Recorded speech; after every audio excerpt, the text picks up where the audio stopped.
Hello.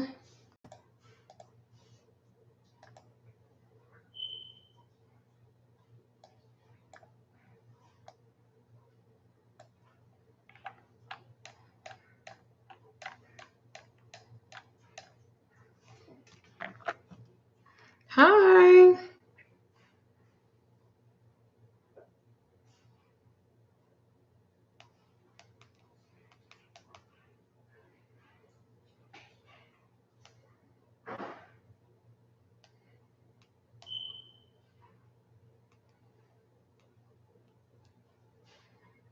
Hi. I look different. Well, I don't have my lashes on. And I don't have no makeup on. I haven't done that yet.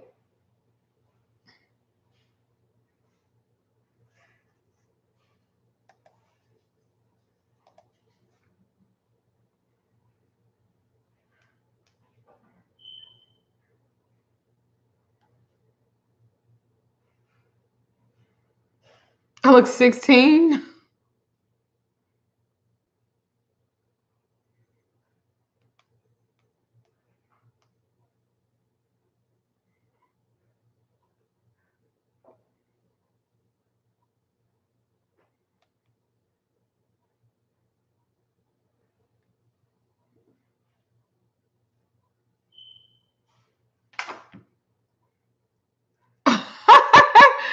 Someone made it a point to email me and say that I never show my skin or me without makeup or lashes. Honey, I am still. Hey, Luana.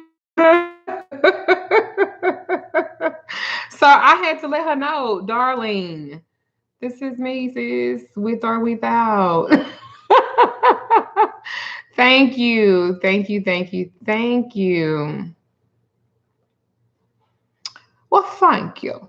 So I wanted to talk about something. I wanted to talk about it before, but and I have talked about somewhat of like church pain and like church hurt and stuff like this before, but I decided to, since I was in come in my bear, come as I am, and then they say church, come as you are. So I decided to do that. So I'm going to talk about 10 to 12 things. I don't know. So I'm just going to let it flow. I wrote down like a little bullet points. Well, I typed up some bullet points. So, as you know, I was not raised in church, right? I was not raised in church. However, as a teenager, I started going to church, especially when we moved to Texas. Okay. And so I was really focused on I wanted to fit in. I wanted to look like whomever, whatever, how, because going to school, everybody go to church, but my mama didn't do that. My mama practiced witchcraft. I mean, she was a spiritualist, but she wasn't a spiritualist. And so I was really trying to seek at 16, I was really trying to seek what that thing was. Okay. So people in my life, when I came out and said, this is what I do, they were like, why you don't go to church no more? Why you, well, what? Why? You're a ordained minister, because I was in ministry. And it was just everything. Like I tried my best to find that thing that everybody say they feel when they go to church. I never felt that. And then I was rebelling against my mom and what she did too, because if somebody said that it wasn't normal, so then it wasn't normal. So that's me living by another person's standard. And so when I got into church and people were shouting and falling out and all that kind of stuff, which I've seen there, but I've seen the rituals. I ain't see it in church. I've seen the rituals. And so I'm just like,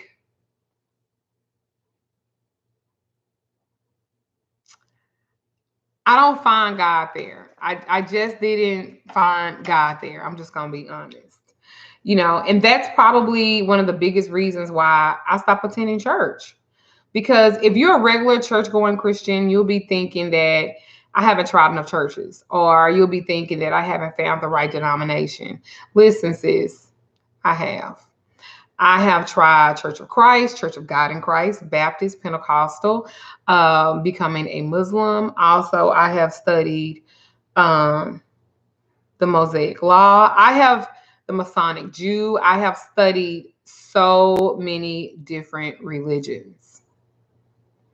I have studied so many different religions, trying to fit in, trying to make something ammonia jar. What would I charge? $100 if I did it, because you can do it yourself. But if I did, that's what I'm charging. But anyway, I didn't find God there, and I tried. I tried everything. I tried. There's so many that I probably can't even, non-denomination, everything. I tried everything, you know, and because people say, well, you got to find the right church. Okay, how many fucking churches do I have to go through? Then I just figure out I just don't find God there, you know, and it's a personal thing. So here's what I can say. You know, I've traveled quite a bit. Most of the time, I would try to travel and I attend churches, different churches, and different. The shit just didn't. I even tried Mormon. Like, I was feeding, literally feeding. What do you call it? Those Mormons that travel, they call missionaries. I would feed missionaries, Mormon missionaries, in my home once a month. So I tried everything. Like, I did. I did. I didn't try Jehovah's Witness, but I tried Catholicism, Presbyterian churches. Like, I've tried them. I never found God there. I always wanted to. Bono has a song, right? And it's a famous line. He said, I still haven't found what I'm looking for, right? And Bono's song says, I've climbed the highest mountains. I ran through the fields only to be with you. Only to be with you. I have run, I have crawled, I have scaled the city walls, said it was only to be with you, but I still haven't found what I'm looking for. That's literally like I gave it a good fucking shot. And because I went to seminary school and I studied theology, I even studied Luciferism and Satanism. I studied everything. Like, when I tell y'all, I have fucking studied so much shit trying to figure out where I am. Girl, bye. I don't want to hear that. Talking about you got to trust that God is your Lord and Savior. Please stop. Stop. Stop. Stop. Stop. So I tried. And I really wanted to believe with all of my heart that I could buy into that shit that everybody did and how everybody felt, but I couldn't. I didn't feel that way. Like, I didn't feel that way about that.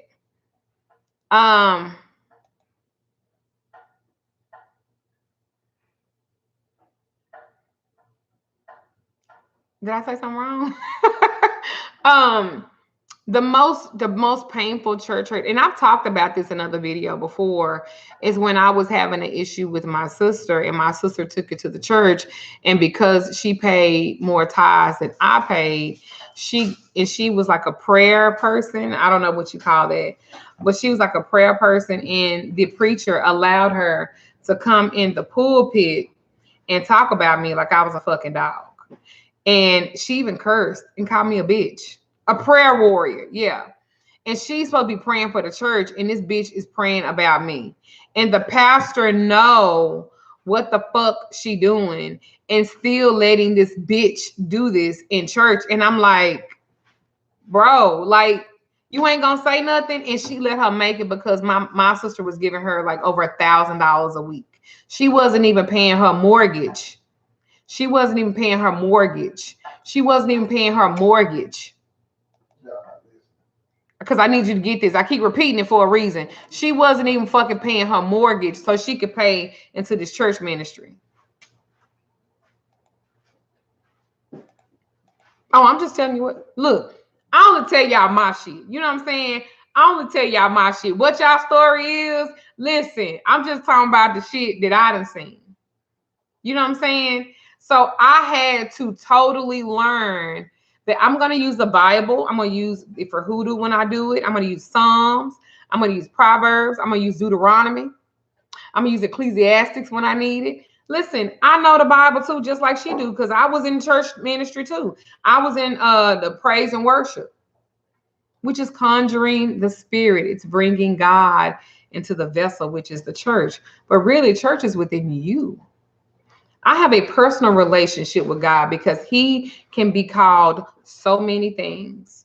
You can't name who he is because he's omnipotent. That means he could be forever for you. He could be whatever for me. But I do believe in that. It's a very personal thing. Okay. So as I continue to grow, I realized that, and it was the pastor was a female, and it doesn't matter if it's a female, you know, and she was a prophetess. And so I stopped coming because I was hurt. I was hurt that she allowed my family to stand up in the pulpit and talk about me like I'm a fucking dog. And then they set me down based off of what the fuck she was saying. Damn, if it's gonna be like that, goddamn it, shit. Like the best man who pay, that's who win. Then I don't need to be coming to this motherfucker because I'm not gonna give you my rent. I'm not gonna give you my mortgage payments. I'm not gonna give you my car note. I'm not gonna give you that bitch for the sake of being on the team of somebody. I'm not gonna do that. So if that's what the fuck I have to do for you to be on my side or to feel something like that, sis, I could be at home and read the Bible. Church is within you anyway. So I was like, as I continue to grow spiritually, right? As I continue to go spiritually outside of church, emotionally and mentally, I would look at everybody. Like when me and my husband was going to church together, before we just said, fuck this shit, we ain't fit to do this. I'm fit to be me. I'm fit to walk in my own power. I'm fit to start practicing my witchcraft again because I remembered that that's what made me happy. I remembered that's where I felt the most powerful when I was tapping into my own shit and I wasn't necessarily being worried about, I got to get up, I got to go to church, and I got to go put on my outfit. Like I see those Easter pictures, so that's what church is, a fucking fashion show. I never saw God in it. I especially now, I don't see God in a lot of these churches. I see vanity and I see them making it about themselves. It's not about bringing you closer to God. It's about bringing you closer to them. And that's what I can't. I'm not. I'm not. So I didn't see God in the lives of people who attended church or in how church operated. I didn't see God in it. I saw people. I saw jealousy and envy. Well, if that's the case, I could stay at home for that and save my motherfucking gas and my motherfucking 10%, and I can go do something else with it. Do you know that most pastors are vampires? They feed off their parishioners. I know some of you guys might not follow me anymore after this video. I understand. I understand.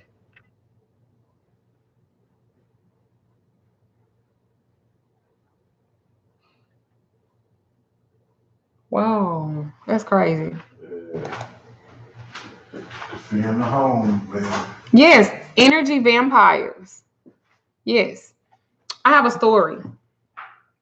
So when me and my husband first moved back to Dallas, okay, when we first moved back to Dallas, and I've told this story before. If you've been following me, you watch my videos, I've told the story before. My husband is right here. I don't have a fucking reason to lie about anything or whatever. I'm just telling you my shit. And this is not, I don't even know what I was gonna talk about until my husband made a comment, and I was like, that's what I'm gonna talk about on this live today. So my husband and I had just moved from Houston back to Dallas. And during that time, they thought that I had lupus, baby. I had lupus. And so they were treating me for lupus. And I was like, I don't have no motherfucking lupus. I don't claim I have no motherfucking lupus. I don't have no goddamn lupus. And so they were giving me all of this motherfucking medication, and my hair had fell out. I was fucking bald headed. Now, I was so sick. I was like, Mom, I'm gonna go stay with my biological mother. Y'all know that'd be a mess. But I did not want to be a burden on my husband. Okay. And my husband was like, if I have to take another job or whatever the case may be, I'ma fucking do that, because ain't nobody taking care of my wife but me. So my husband took a lower paying truck driving job so I could be on the truck with him and he could take care of me during this time. But I wasn't gonna have lupus, and I do not have lupus, y'all. There's 0% lupus in my body. So trust me, it wasn't me going to church. It was me dealing with and healing on the inside. All right, but that's another video. I digress. So the pastor that we had before we moved to Houston was still okay. So this is how deeply embedded I was in church. The pastor's wife loved me so much that I could come to their house and eat dinner. So, and she would undress in front of me, show me sexy pictures that she took for her husband. Now, I ain't never lied about me being bisexual and stuff like that. And I told them that. So why would she do all of that in front of me? You know, I never did think about that like that, Daddy. Well, they made that disclosure towards me either, because I didn't know that. That's new. I never told you that. You remember that time she invited us over for tacos? And you came later. Well, she would like undress in front of me and shit like that. And she was older, but she was fine though. She had a little body on her, 50-some years old. She had a little body on her, but I was like, girl, you know I like hoes. Girl, you know I like hoes. What you doing? Sis.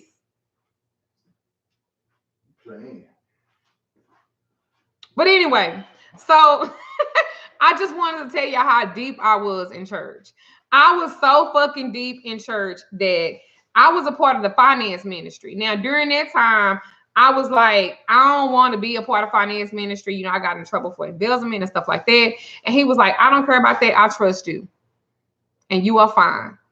All is forgiven. So I'm like, damn, like they not judging me about my past. I was like real, like honest about every fucking thing that I had been through, that I had did or whatever. So I was like, cool. You know, now I don't know if they were buttering me up so they could both have a threesome with me. I don't know. I don't know. I just know that my family, we was close to them. We ate dinner with their family. I was a part of their family. I was a part of their financial ministry.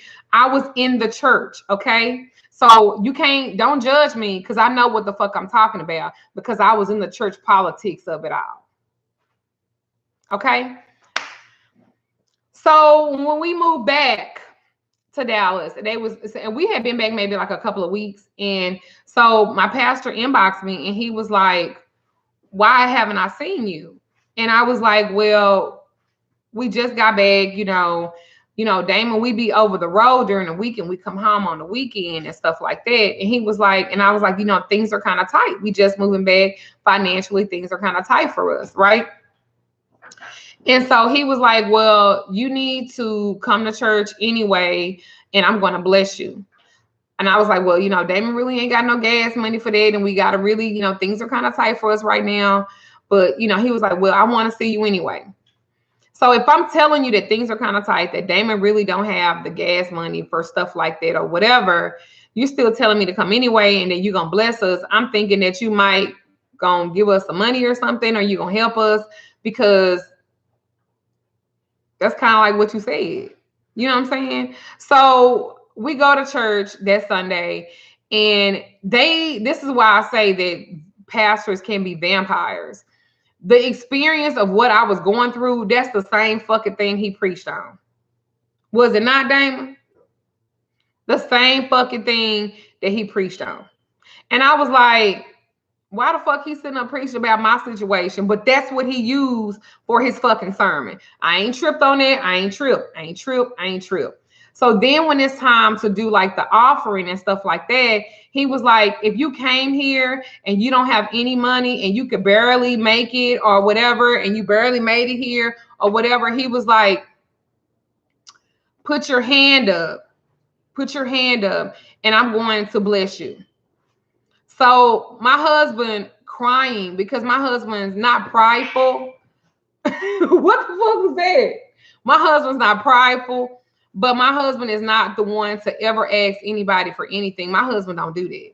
If we were without or if we were struggling and stuff like that, and I can remember times that me and my husband had $100 to last us for 2 fucking weeks. And that wasn't God. That was us. I'm talking about the fucking gas hand didn't even fucking move for like a week. So to be where we are now, we are extremely fucking humble. Extremely fucking humble. But that's when I started doing work for us too. We came out that poverty, mind-stricken ass shit. That poem, woe is me. I need the fucking I gotta fucking pray about it and God gonna fix it. No, it wasn't until I got involved in my motherfucking life. I stopped fucking complaining. I started burning my candles, doing my motherfucking work, getting out of that poverty ass mentality. It wasn't the church, it was me.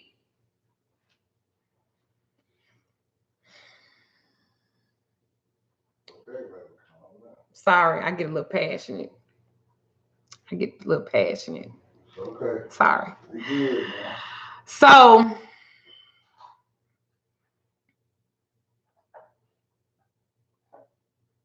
all right, I had to calm myself down.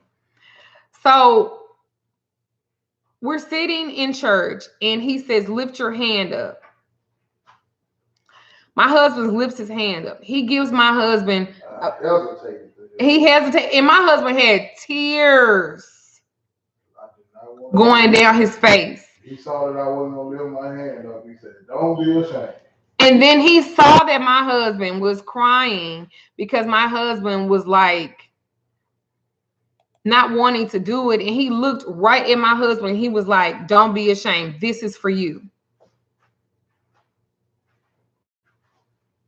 Okay. So my husband lifts his hand and he gives my husband $2 or $3.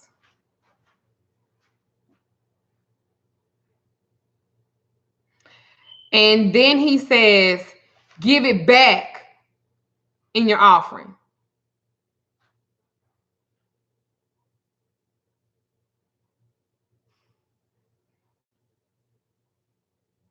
And God gonna bless you. So my husband did.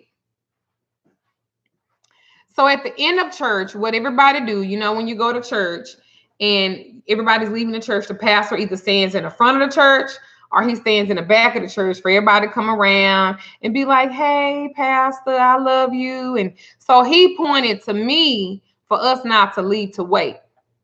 And I'm thinking, oh, okay, well, he really is going to bless us, Damon. Oh, my God, like this. Wow. You know what I'm saying? Thank you. So we go around and he hugged me like really tight. And he hugged my husband like really tight. And there his wife was ready to fill me up, I think. And he didn't give us shit. But a thank y'all for coming. And I'll see y'all next Sunday. Y'all need to come back to the house for dinner.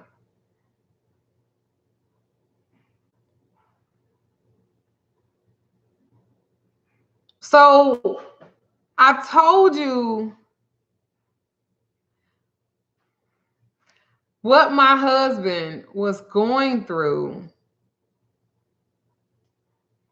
You told us to come, that you had something for us. And that was it.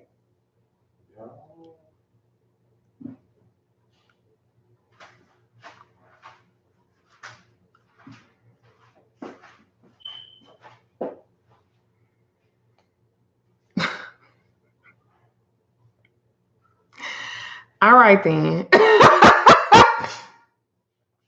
Now, being a part of the church ministry means I know how much the church gets in offerings, because what you do when you work in the church finance ministry, because this is what I did, you go after they do the offerings and stuff like that, and you count up the money. There's like maybe 2 or 3 people that count up the money, and you write out the deposits, how much was cash, how much was checks, and then you write it on a piece of paper. And the church members get, the church members get, the one that deals the treasurer, she gets a piece of paper that lets you know how much they made for this Sunday, and you also give it to the pastor, so he knows how much they made. So when I was doing it, they would make every Sunday with 150 people, maybe 200.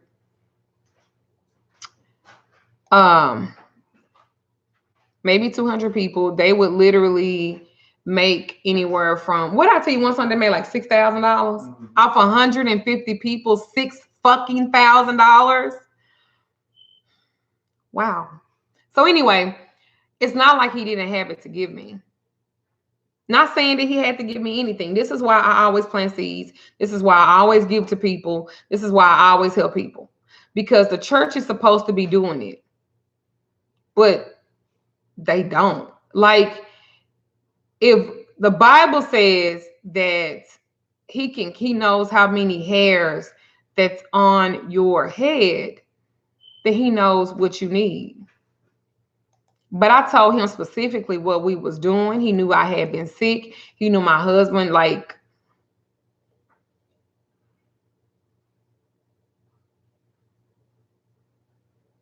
that was a fucking mess to me. Thank you, Blanca Toro. Thank you. Thank you, darling. Many blessings to you. Many, many blessings to you. Thank you for that. So I realized that people are like really fake. And I don't like to use the word fake. I like to use the word vampire. And that's what I felt like had happened to us. Thank you, Will 9323. Many blessings to you. Thank you. May the vortex be open and bless you guys tremendously for this. Thank you. So I noticed pretty early on a lot of fakery going on in church. You know, if you ask other Christians how they're doing in their walk with God, you know, they'll lie about it. Really, they ain't gonna never be honest and really tell you what's going on. You know, hell, I lie when people ask me. Let's just be clear.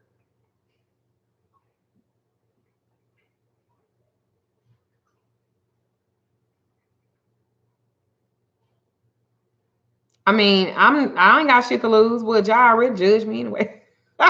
So it caught me off guard because I was reading the Bible. I was praying. I was trusting God. But for me, I was praying in Jesus' name. I've been baptized. I was doing everything that I was supposed to do. Oh, I'm blessed and highly favored. Just how blessed and highly favored are you when you're not trusting yourself for your life? You're praying to a entity that is not even serving you well. But church people can talk about me having altars, but baby, there's an altar in your church that you go upon to pray. It's the same fucking thing. When you casting spells, well, what do you think prayers are? It's words that you're using to uplift, to ask benevolently, and everything else is the same fucking thing. The only difference between you and me is I don't seek to go through somebody else. I use me.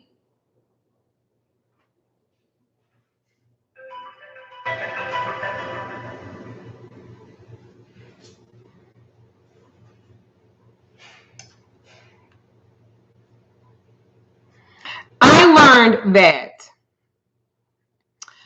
people would rather tithe $20 on a Sunday rather than taking time to help a homeless guy when he's down and out. Let me say this again. I noticed that people will tie their hard-earned money than to give it to somebody that's in need. Do y'all know there's a woman's battered shelter that I am friends with the owner of it? And when she has really bad cases, and like if they've left middle of the night, no clothes, just no shoes, she calls me and I'ma always give. I was a battered woman and I've almost been homeless myself. But people don't want to talk about that. They don't want to hear about that shit. They want to hear about fucked up stuff. I know people would tithe away every fucking dime they got, and the preacher don't even know what's going on in their home life. They eating sandwiches.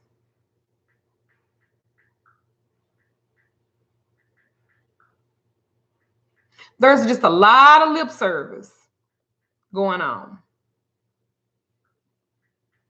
A lot. Let's talk about the inner workings of the church.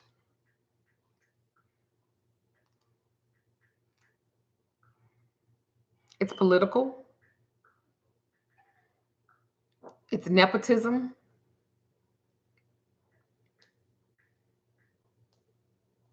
The politics and people doing shady shit that half the time the pastor don't even know what's going on.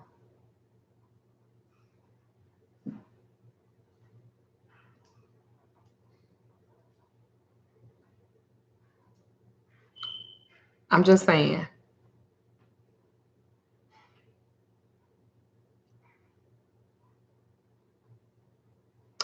Y'all might not like this message. I don't even know, because I was on it last night. I was in my apprentice class. I was going to talk about church, state, and witchcraft. But then I started talking about something else. And then something that my husband said to me, it sparked this again. So I'm like, maybe I need to be talking about this on a broader spectrum. Then I was like, I'm just going to do a video about it. And I was like, no, I'm going to do it live. And I know they're probably going to troll the fuck out of me. They're probably going to talk about me. And I mean, shit, they do it any fucking way. But if you can't use your platform to speak on something that's true for you, and why the fuck do you have a platform? And I've never not told the truth about nothing. You know what I'm saying? It is what it is.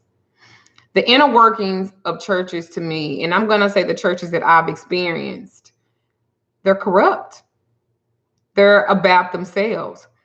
That man, the church I'm talking to, that man made so much money that he went to build a $300,000 church and he had $200,000 cash. Remember that shit? $3 million church. I'm sorry, a $3 million church. I thought it was. No, it was $3 million church. And he had 300,000 cash. He had 300,000 cash to put down. All right, you hear Damon? Look, so it was a 3 million. I thought it was 300,000. I guess I had that wrong. A $3 million church. This man was wanting to build,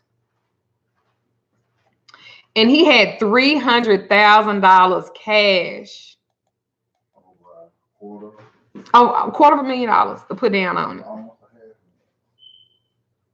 But the people in his church, most of them didn't have cars. They stayed in apartments, not houses. Not saying there's something wrong with an apartment, because some of y'all, there was like $2 million apartments. Well, what I do want to say, I want to stay in one of them high rise. Okay, anyway, we talk about that later. But he's what not happening. But they say that they're about this and that, but are you really reflecting the shit that you're talking about?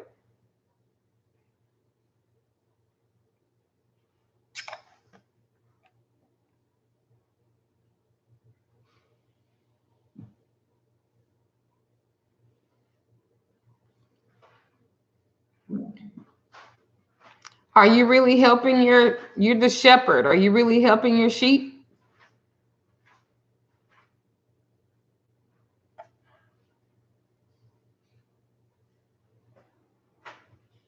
I'm not talking about any particular pastor at this point. I'm just saying what doesn't happen. And that shit about casting the demons out and stuff like that, like,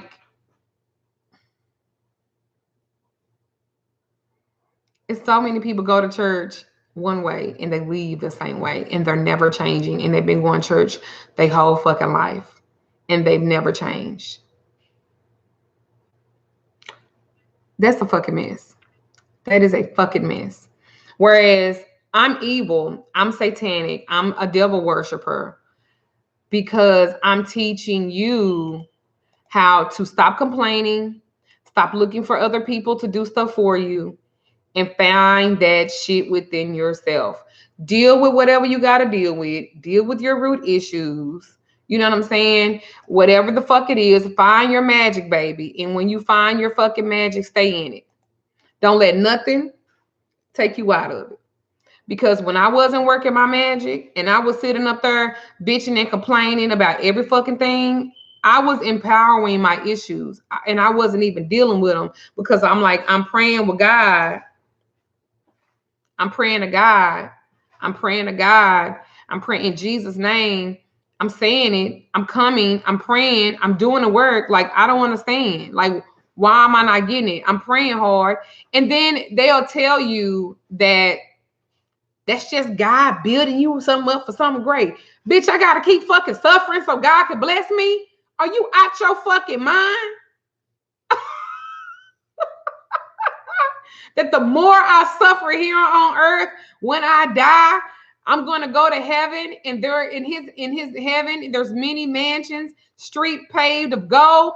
Bitch, I want my house now. Bitch, I want my street now. Because, bitch, when I die, when I transition out this motherfucker, I'm energy. I'm not going to die no way. I'm not going to no motherfucking heaven because it don't fucking exist. My heaven is going to be right motherfucking here. And if Jesus did exist, bitch, he is the grand motherfucking witch of them all. Because, bitch, I ain't never turned no water into wine to keep any party jumping. And he used elements and shit too. Lazarus was dead and stinking. And Mary was crying. And he was like, Jesus wept, right? Not because Mary was crying, because Mary didn't have no faith, right? So what that's telling you, where the fuck is your faith in you? He spat into the ground. When he say he spat, that's spit, that's water, that's an element. He spat into the ground. The ground, the earth, that's the element. He put it on that blind man's eyes. And that blind man just believed because it said you got to have a mustard seed of faith. And then he could see. Why y'all not doing it for you? It's many people make products and stuff that empower you. Y'all won't even buy it. But I bet you y'all was in church and Pastor Goodfoot was telling your motherfucking ass to bust a move. Y'all do that. See, the wonderful thing is the Bible also says that the same dominion that he gave Jesus, he gave you. So why you not powerful? Why you don't realize that you're made in his image and that you have dominion over the same fucking thing that Jesus had dominion over too? I'll wait.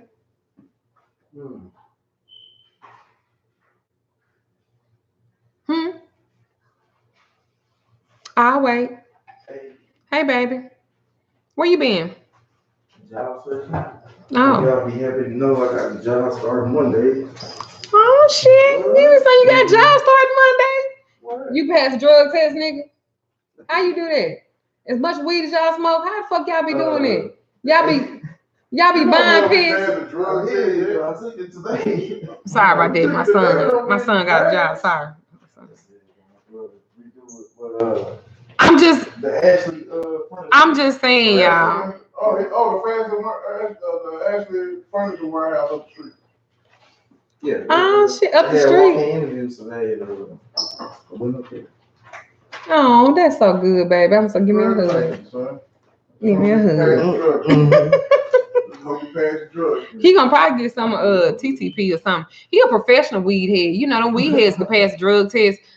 Motherfucker like me be like, how you do that? Them motherfuckers they piss out residue and fucking They pass had the to, drug test. I mean, the lady told me I was good because they had the little thing where it showed you as soon as you pee in it. Somebody said 2 tablespoons of vinegar, 2 gallons of water, and you can get past any test.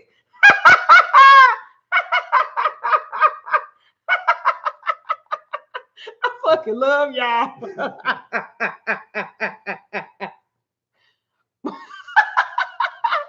Oh shit. Thank you. Somebody said you nice looking. Of course my son is nice looking.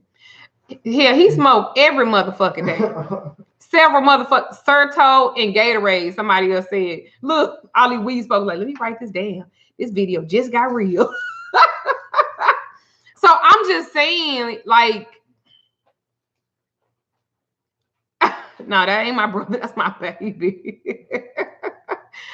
So I'm just saying, like, lack of conscious awareness. Lack of conscious awareness. Lack of conscious awareness. The general attitude of people that go to church, in my experience, was that they lacked any kind of awareness. Yeah, I got to talk to B and ask him how much I owe for that. I remember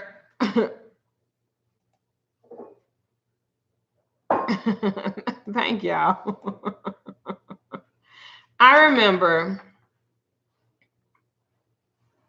every Sunday I noticed that there would be people that would be in line for free donuts. Oh, thank you, Style. Them bad. Thank you. Thank you very much. I appreciate that. Many blessings to you. Like every Sunday, I would notice that there would be people, they would be waiting in line for free donuts and coffee. And they literally thought that, girl, they really care about us. I couldn't help but think that these people don't even understand health at all. These are very acidic forming foods. And if the body becomes too acidic, then the cancer cells could begin to exist. So you're talking about health and stuff like that, of the awareness of your body and things like that, but they're giving you shit like this. That's love.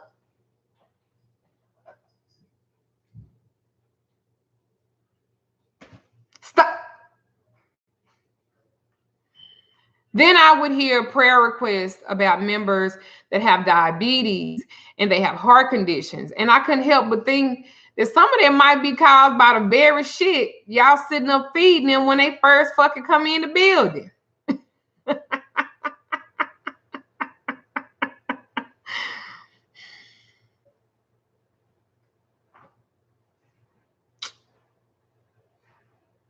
I don't understand. I don't understand. Why is there so lack of awareness in the church? But you teach people that, maybe you won't have to pray so hard for God to heal people if you taught them how to eat right. Thank you, Abba, baby. Me, thank you, baby. Thank you so much. So thank you for that. I really appreciate that. Like, I mean, maybe if you like start teaching people in your sheet to eat healthier, maybe they won't be so sick. But they like to call us sick-minded. Just food for thought, literally. Like, I don't understand their logic at all.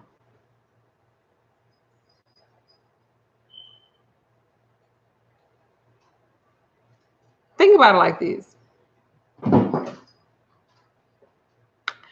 Any organism that lacks consciousness awareness is going to not only destroy their own body unknowingly, but also their environment. So being in a room full of people who think like this makes me feel really out of place.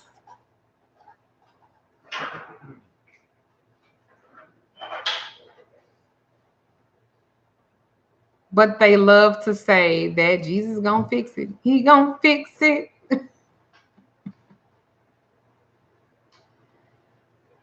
Hallelujah. I like it here. Thank you, baby. When you got served? Yesterday. Where was you at last night? Did you come home at all last I night? came home at, oh yeah, I came home at like 1. It was like 1:30 something, almost 2. Yeah, I was at yeah, the desk. So I'm just like, I just be tripping on stuff like that.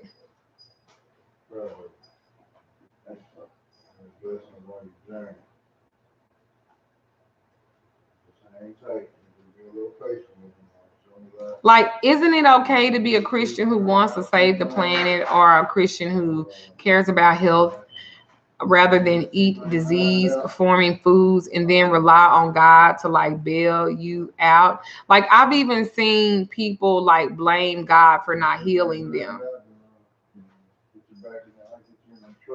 This shows a complete lack of consciousness awareness, and it doesn't make sense to me to spend time with people who have distorted the view of the world.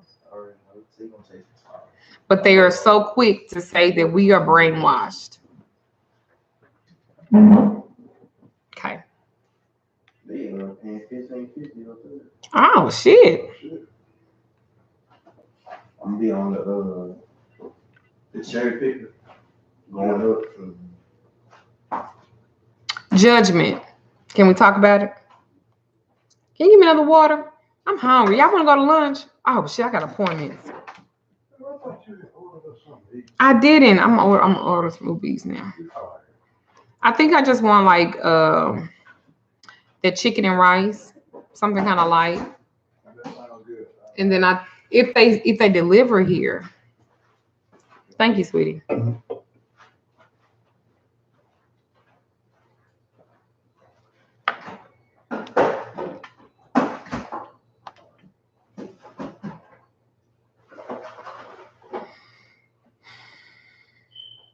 I realize that I'm being very subjective, maybe.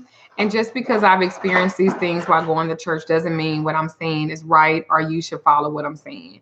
I'm just really telling you guys my experiences. I found a lot of judgment when I was going to church. People would judge my walk with God almost on a daily basis. Pastors would judge girls for wearing short skirts, and people would do the same thing, because they were not saved. I know pastors who would not even buy apple juice at the supermarket just in case a church member would see them and think that it was a beer. Ain't that sad? If you were too physical with your boyfriend or girlfriend, other church members would judge you and wonder why you're being such a bad example to other people. If you listen to secular music or you watch secular television, or God forbid you should read a book that was not the Bible and then swear some words, that were in the dialogue, you could be judged so harshly.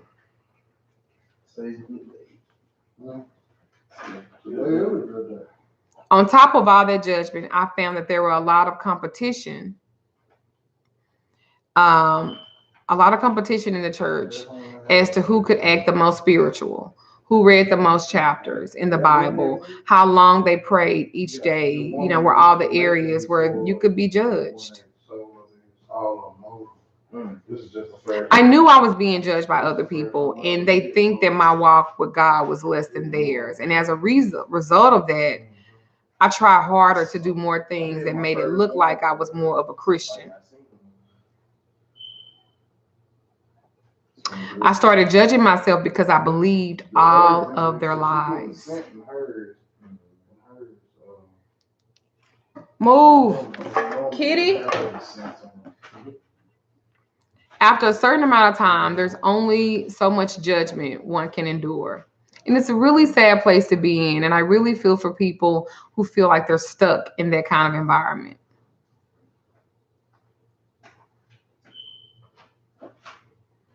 If you feel like I'm describing you right now, the only way to reclaim your freedom is really to cut ties with things that are weakening you and literally not show up to it anymore. So what if they judge you? You got to learn how to stand on your own 2 feet, because that's where your strength comes in. Because at least you won't be around those energy-seeking, judgmental ass vampires. They're supposed to be setting the example, but they the worst fucking kind of example. She know her husband cheating and fucking everybody in the church, but she's still right there. I love my husband. That's what I did. I just stopped going to church. I cut all ties with the people that I felt that were closed-minded. And it was one of the best things I ever did. I don't regret it. And I had no idea I would continue to go down a path of myself and learn so much more than I ever thought that I could have. My mother tried to teach me. I let everybody tell me that my mother was wrong and the way she lived her life, and that I was right in going to church, and that she was wrong because she didn't. Another thing, you guys can connect with God on your own. Yeah, I said it. The longer you continue to make your world smaller by only reading Christian books and listening only to Christian radio, only watching Christian TV, associated only with Christian people, the more they will make you feel more guilty for deciding to think for yourself on bigger life issues. I finally realized that I couldn't keep that up, that I could connect with him on my own or her on my own. And when I first disconnected from church, I would read the Bible at home and pray alone. I would spend time reading the Bible on Sunday mornings, and I felt completely fine doing that. And I actually got more out of it because I was studying it on my own. I no longer felt guilty about not wanting to shake some stranger's hand. I don't want motherfuckers touching me no way like that. When the pastor told us, touch your neighbor and tell your neighbor that everything's gonna be all right. Well, bitch, I'm sitting up in this motherfucker and all this low vibrational ass energy, all this depression in here. Everything ain't gonna be all right. And I'm touching these motherfuckers and they feeling the same motherfucking, man, say.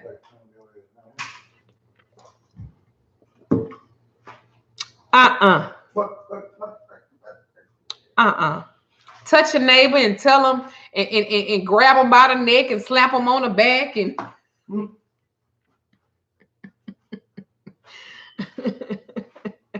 gut your neighbor and tell them.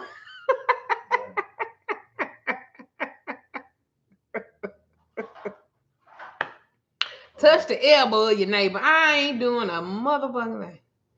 Like, our culture tries really hard to get us to believe in other people instead of believing in ourselves, working on ourselves. All this shit, I learned it the hard way. All this shit, I learned the hard way. The hard way. I ain't had nobody tell me this shit.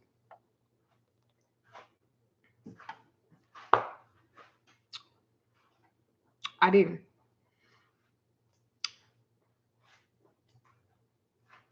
Agape God is many blessings for you. Thank you for that. Thank you, girl. 10 is the perfect number. Thank you, girl. Lift your hand 2 times and slap your knees. Look down at your feet and tell them you're free. Close your eyes 3 times and kiss your hand and tell them now you can see. Now you're not blind no more. Girl, y'all know all of that crazy ass shit. Y'all know that old crazy ass shit.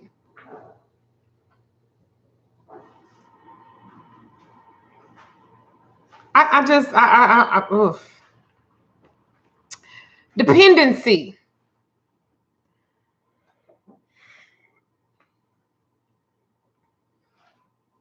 And my thing is, how can you serve something that enslaved you? How can you serve a God that they used to enslave you? We'll go deeper in the Black churches on that later. All right, let's talk about dependency. As with any institution that seeks to control the mind and ultimately your life, there are benefits and privileges offered. They're not mandatory, but if accepted, they do come with a price. Church creates an environment where you can become dependent on others in order to get closer to God. With government, there are benefits of having a driver's license, using public roads, having a birth certificate, etc., etc., etc. In fact, the birth certificate allows you to do business in public. Our vehicle to operate as a publicly bonded corporation. Give me little jewels there. The church also gives benefits and privileges. You can have a church member to pray for you. Perhaps they can do a fundraiser if you don't have enough money to pay your medical bills. But really, the pastor, all he do is write a motherfucking check because he got plenty of money.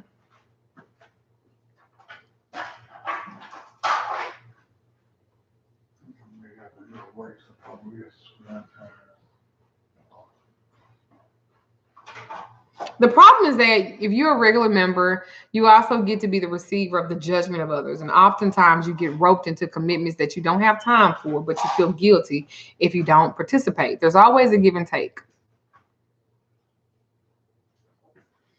The more, or they say that no man is an island. Personally, I'd rather take my chances by not having to attend church, and that's just me. Even if I was in dire straits, the church would not where I would go to.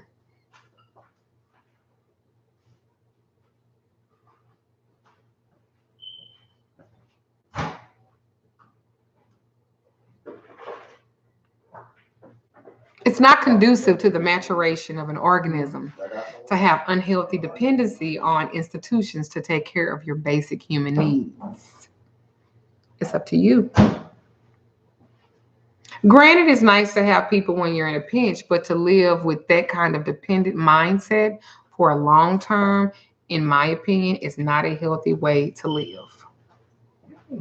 But you guys will leave the church and still think like that. That's why some of you guys have so much anxiety about the path and the craft and what the path means for you. Yes, my sister's still in church.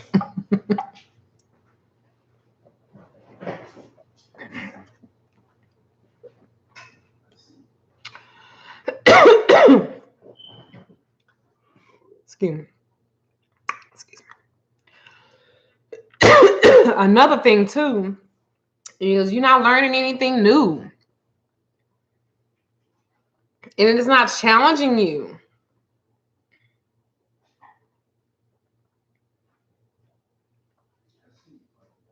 That's why y'all get bored and go to sleep. I start praying, thinking about sucking my husband's dick. I be like, oh shit, up. You remember I used to do that? I had the most inappropriate thoughts when I'm supposed to be praying. Or I had a flashback.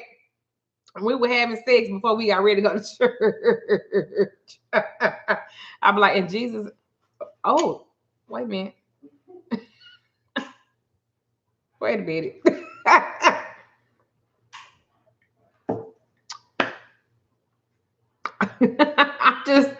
I'm just saying, Lord. I tried to give you a blowjob when we left the church. Thanks, honey. Thanks for saying it. Probably because I was just thinking about fucking or something. I don't know. It was hot. It was hot.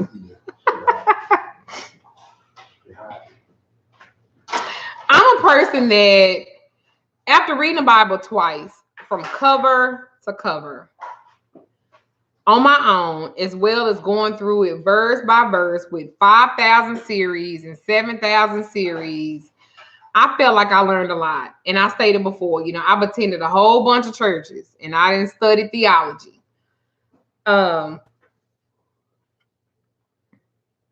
I'm not a scholar. I'm not a scholar, a biblical scholar or anything like that. But whenever I read passages from the Bibles, now I have so many questions and it makes me research so much. And when I would go to church, I would never feel like I had any new insight on these seemingly contradictory and bizarre passages. It's almost as if the pastors would study from the same book before making an outline of their Sunday sermon. I'd hear the same highlights, the same stories, and all the same information week after week, year after year.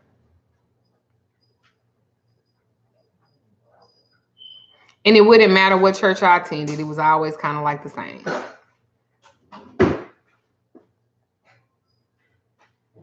I'm somebody who's always looking for fresh insight. I'm somebody that likes to study, even on things I've read before. It just didn't make sense to me anymore to keep going to a service where I would learn nothing and walk away with more questions than I had answers.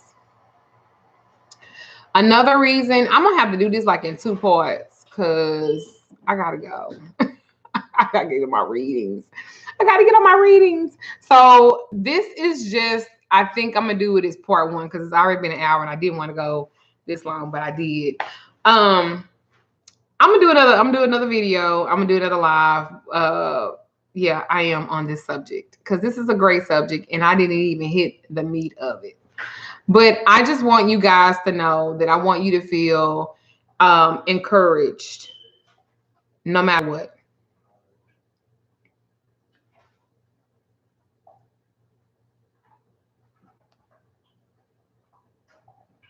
Don't let that shit get you down. Oh, thank you. So anyway, I have readings to do and I gotta tend to them because I'm late. Many blessings to you guys. If you guys want readings, love consultations, love work, separation work, hex work, miscarriage work, all that kind of work, because I do it all. And I don't give a fuck. Fertility work, whatever. Hit me up. MagicalLadyDuchess.com. You guys can check out my online store at mldholistichealing.com. And I will definitely see to you, tend to you, see what your needs are, see just how much I can help you.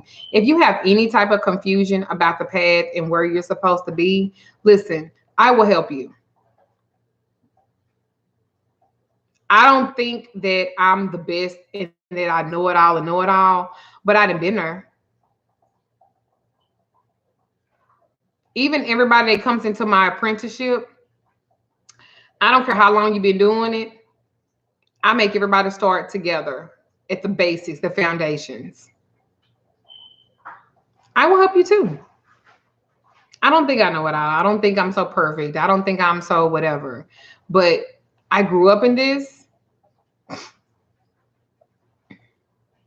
I grew up in it. And then as a young adult, I tried Christianity. I understand the semantics of it. And if you're not trusting yourself completely and totally, then what the fuck are you doing? If you're on this way, if you're about this life, if you're on this path you're supposed to be, now you got to get past your past and deal with your future. Get past your roots and deal with your future so that you can be empowered to be this amazing person that you are supposed to be. You are created in the image of God. You are God. You possess everything. Everything you need is in you.